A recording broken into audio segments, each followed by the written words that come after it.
Everything you thought you knew about NBA logic just went out the window. We're talking about Luka Dončić, one of the brightest, youngest superstars in basketball, being swapped straight up for an aging and injury-prone Anthony Davis. What's up, Laker fans? I'm in LA.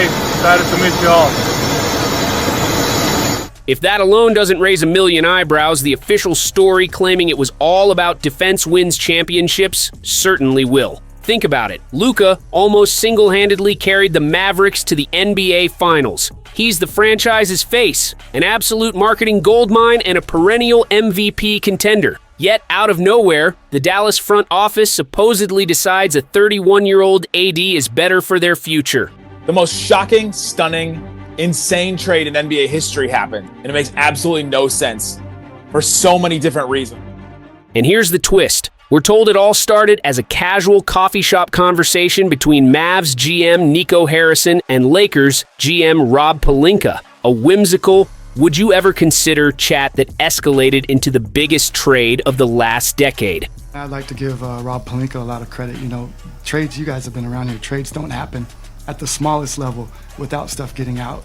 And Rob and I were able to have, really intense conversations over the course of, 3-4 weeks that started out as a coffee that, was more, hey, would you ever, I don't know, would I? Let me think of, and then it built upon that. And, we kept it between us. We had to keep it tight. That narrative begs more questions than it answers. Are we really supposed to swallow the idea that a billion-dollar organization rearranged its entire future on a whim? Something doesn't add up. Official stories in the NBA are never as neat as they look, and when you factor in the suspicious relationships and hidden motives behind this deal, you'll see exactly why people are calling this a scam. The truth might be more about money, power, and relocation than it is about winning titles. According to press conferences and sound bites, here's how it played out. The Mavericks wanted a defensive anchor, and Anthony Davis stood out as the most available star big man, thanks to the Lakers' alleged frustration with his injuries. Meanwhile, the Lakers saw an opening to secure Luka Dončić, who, they claim, might have been unhappy in Dallas. Put it together, and the pieces supposedly fit like a puzzle. But the moment you take a closer look at Luka's career with the Mavericks, that explanation collapses. Let's not forget, Luka is only 25. He's in his prime, quickly ascending to legendary status, and more importantly, he never hinted that he wanted out. His individual stats, combined with the Mavs' deep playoff runs, paint a picture of a rising dynasty. Yet the Dallas front office gave off the vibe that they were petrified of him leaving in free agency, so they made a preemptive strike, swapping him for a guy with a lengthy injury history who's already north of 30. That storyline alone should trigger some serious alarm bells, but it doesn't end there. The trade was completed at breakneck speed as if it had been orchestrated in secret. No open calls for offers, no high-profile bidding war, no frantic scramble among rival teams. If Luka was genuinely on the table, the Mavs could have leveraged him for an absolute goldmine of assets, draft picks, and star-caliber role players. Instead, in a hush-hush arrangement, they packaged him for AD and minimal extras. The official explanation?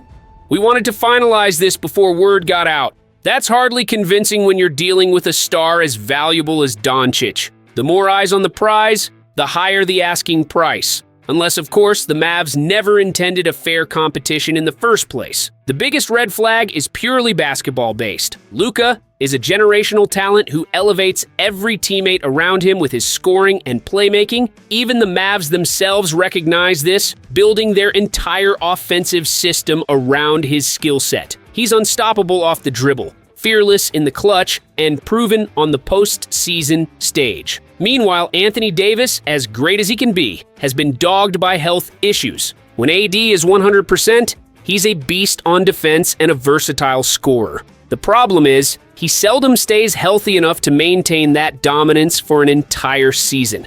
If Dallas had truly wanted to pivot to a defensive identity, They could have explored a series of trades or free agent signings without sacrificing their ultimate franchise piece. Worse still, they apparently never tested how many other teams might offer more than the Lakers. Think about the gobsmacking return the Utah Jazz got for Rudy Gobert. Multiple first-round picks and rotational players. That's Gobert, a solid defensive center but nowhere near Luka's overall value. And yet, Dončić ended up going to LA in exchange for a single star who's past his peak and a couple of throw-ins. And about that coffee shop conversation, we're expected to believe Nico Harrison and Rob Pelinka basically whispered, "What if?" Then parted ways to mull it over. That's the kind of fairy tale storyline you'd feed casual fans who don't track front office maneuvers. In reality, these deals often take months of intense negotiation. So either the Mavs are incompetent to a laughable degree, or there's more to the story than they're letting on. Nico Harrison and Rob Pelinka go back over 2 decades thanks to their relationships forged through Nike, player representation, and various business deals. Is it really so far-fetched to imagine they orchestrated something behind the scenes that benefits both of them? Let's be clear, I'm the one making the decision, and Jay's supportive of it, so it's me. Harrison spent nearly 2 decades working high up in Nike's ranks, and Pelinka was a high-profile agent before becoming the Lakers' GM. These two have navigated the murky waters of brand marketing, sneaker endorsements, and star negotiations for years. Could they have cooked up a scenario that mutually enriches them or furthers their personal projects? When executives have deep ties, sometimes deals get done with minimal outside input, especially if both sides believe they can pull off a move without league interference. The fact that Harrison tried to mask the entire process from head coach Jason Kidd raises further questions. Typically, you'd at least keep your head coach in the loop if you're about to trade away your entire franchise future. But secrecy was paramount, apparently. Some argue that once you see how close the two GMs are, the entire trade starts to look like a closed-door handshake agreement. A personal favor, if you will. Harrison unloads Dončić to help a buddy in LA. Meanwhile, Pelinka gives the Mavs a defensive star to sell fans on, even though he's older and notoriously fragile. Win-win for the two men in charge, but it could be a lose-lose for the fans who expected a better path to success. Luka was our team for 7 years. We drafted him from Slovenia. He gave us all this good time. It just sucks that as an MFFL fan, you put your trust in this organization and they make this stupid change. Fire Nico! Fire Nico! Now, here's the biggest eyebrow raiser. We're told LeBron James had no clue any of this was happening. Really? The man whose fingerprints can be found on nearly every major Lakers transaction for the past 5 years was supposedly blindsided. People call him Le GM for good reason. He's known to steer roster moves, pick coaches, and anoint his own circle. Remember how he reportedly nixed a potential trade for DeMar DeRozan in favor of bringing in Russell Westbrook? Or how he basically greenlit the additions of various veterans who might otherwise have never seen the inside of Staples Center? It's a little too convenient for him to claim ignorance, especially when the end result is pairing him with a younger superstar who can carry more of the workload. If we take a step back, it's almost as if the Lakers orchestrated a perfect scenario. They get someone to lead them through LeBron's twilight years, keep their media presence red hot, and set the stage for the franchise's next era. Yet the official line is that he found out over dinner. Fans hopped on social media calling it nonsense. And guess what? That denial from LeBron only deepens the mystery. Why pretend he was in the dark when it's far more plausible to assume he at least had a heads up? Could it be to prevent accusations that he's controlling trades yet again? Or is it that the NBA wants fans believing the league is more spontaneous than it truly is? One theory floating around is that Nike wanted Luka in a bigger market. He's already a star for them, but planting him in Hollywood takes his brand, and thus Nike's brand, to stratospheric levels. If you think that's a stretch, remember that corporate interests have played a role in past NBA dealings. When the league's biggest footwear partner stands to benefit from placing a marquee athlete in a more glamorous location, subtle machinations often come into play. Nico Harrison's 19-year history with Nike is a glaring detail. Some fans suspect he never truly left that orbit. Maybe he still holds stock or at least expects a comfortable landing if his GM career fizzles. If shipping Luka to Los Angeles means an explosion in jersey and sneaker sales, who ultimately reaps the rewards? The synergy between the Lakers, a globally recognized brand, and Nike is well documented. Conspiracy-minded observers argue that backdoor favors and deals keep that partnership humming. Sure, this might sound far-fetched to some, yet the idea that corporate sponsors have a seat at the table in behind-the-scenes league dealings is hardly new.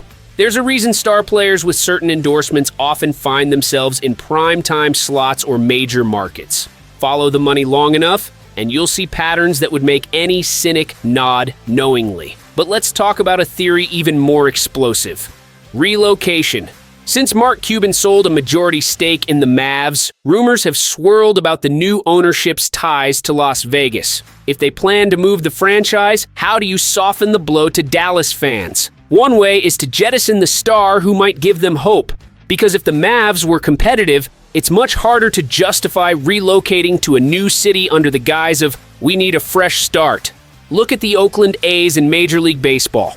Their ownership let the team flounder, alienated the fan base, and then used the low attendance to justify a move to Vegas. Could a similar scenario unfold in the NBA? If the Mavs become unwatchable, their arena empties out and local support dwindles. Suddenly, moving the team to Vegas doesn't seem so outrageous, and guess who stands to gain from a Vegas-based NBA team?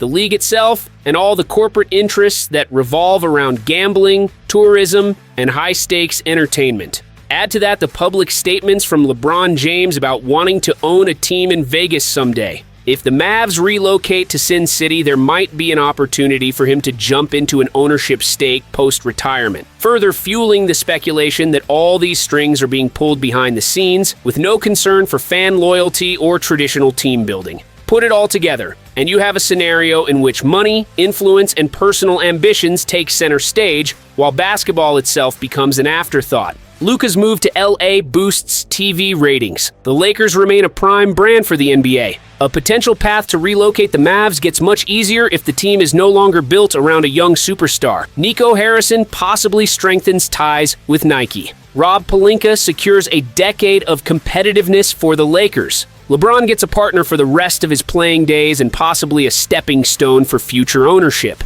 It's a tapestry of hidden agendas. But the fans in Dallas, they're left with a shell-shocked reaction and a star whose best days might be behind him. They're told to accept the official story. We wanted more defense. We were unsure about Luka's free agency decisions. That might soothe a few casual onlookers, but for everyone else who sees the glaring contradictions, it doesn't hold water. The idea that a coffee shop chat between two GMs triggered an almost overnight blockbuster trade is so flimsy, it's almost insulting. At the end of the day, trades like these don't exist in a vacuum. The swirling rumors, the convenient timing, and the financial incentives behind a star-laden swap all point to a bigger game being played behind closed doors.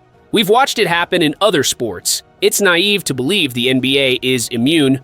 When billion-dollar organizations smell an opportunity, loyalty and logic often get tossed aside for the sake of profit. So, is the Luka for AD trade just a bizarre basketball fluke, or is it a landmark event revealing how the NBA truly operates? Right now, the Mavericks seem poised for a downward spiral that could justify a future relocation, maybe to Las Vegas, where star power and massive endorsement deals wait. Meanwhile, the Lakers are primed to contend with a newly formed super duo. Behind the curtain, relationships between GMs, Nike's looming influence, and LeBron's rumored ownership ambitions all benefit from this move in ways casual fans may never see. At its heart, this saga underscores a bigger truth. The NBA is about business as much as it's about basketball. Fans in Dallas wonder how their front office could let go of the franchise's brightest star, while Laker Nation celebrates a potential new dynasty. And everyone else stands by, shaking their heads at how a simple coffee conversation could reshape the league's future overnight.